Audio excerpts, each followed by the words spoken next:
Good morning, everyone, and thank you for joining me for another midweek meditation. Today is Wednesday, July 22nd, and it's good to be talking to all of you. I'd like to begin this morning with a passage from the book of Matthew, the Gospel of Matthew. I'm reading from Matthew chapter 25, verses 31 through 40. Hear these words of Jesus.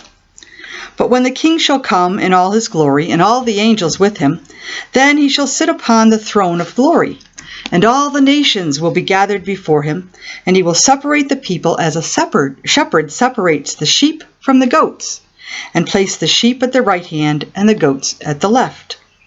And then the King shall say to those on his right, Come, blessed of my Father, into the kingdom prepared for you from the foundation of the world. For I was hungry, and you fed me. I was thirsty, and you gave me water. I was a stranger, and you welcomed me into your homes. Naked, and you clothed me. Sick and in prison, and you visited me. Then the righteous ones will reply, Sir, when did we ever see you hungry and feed you, or thirsty and give you anything to drink, or a stranger and help you, or naked and clothe you? When did we ever see you sick or in prison and visit you?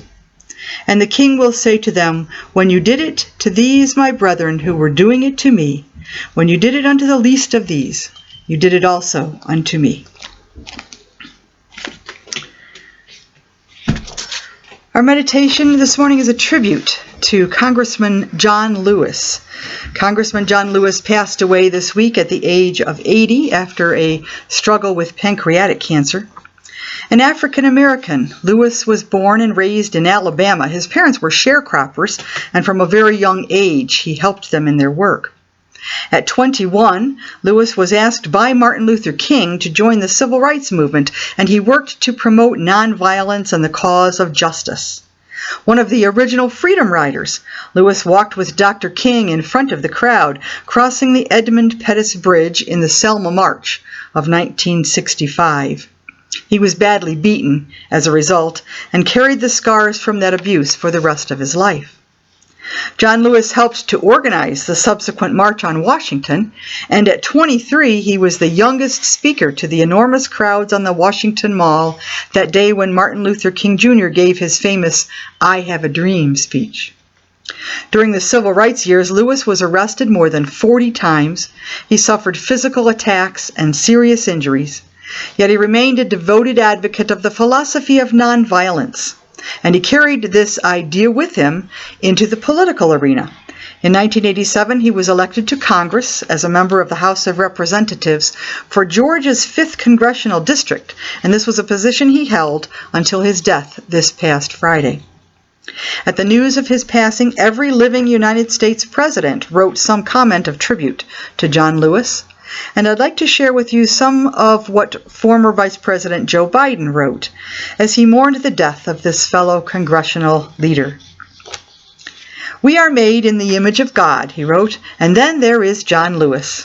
Truly a one-of-a-kind, a moral compass who always knew where to point us and which direction to march. It's rare to meet and befriend our heroes. John was that hero for so many people of every race and station, including us. He absorbed the force of human nature's cruelty during the course of his life, and the only thing that could finally stop him was cancer. But he was not bitter. Even in his last few days, his voice still commanded respect, and his laugh was still full of joy. Instead of answering our concerns for him, he asked about us. He asked us to stay focused on the work left undone to heal this nation. He was himself a man of peace, of dignity, grace, and character. For the peaceful marchers for racial and economic justice around the world who are asking today where we go from here, follow his lead. For his fellow legislators governed by your conscience like he did, not for power or party. He was our bridge to our history so we did not forget its pain, and to our future so we never lose our hope.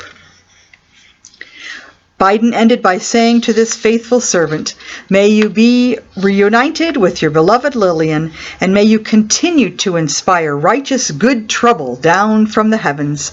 March on, dear friend. This past December, John Lewis was diagnosed with pancreatic cancer. When the news became public, he had this to say: "I have been in some kind of fight for freedom, equality, basic human rights for nearly my entire life. I have never faced a fight quite like the one I have now.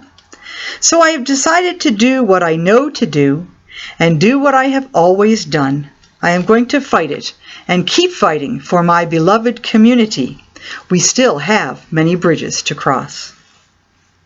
Just a year ago, the U.S. Navy celebrated John Lewis's legacy by naming one of their newest fleet of ships after him. In an interview, Lewis shared his amazement that this honor was being bestowed on him. At the ceremony, he said, "We need great ships like this one to carry our men and women in a continued work for peace, because we are one world."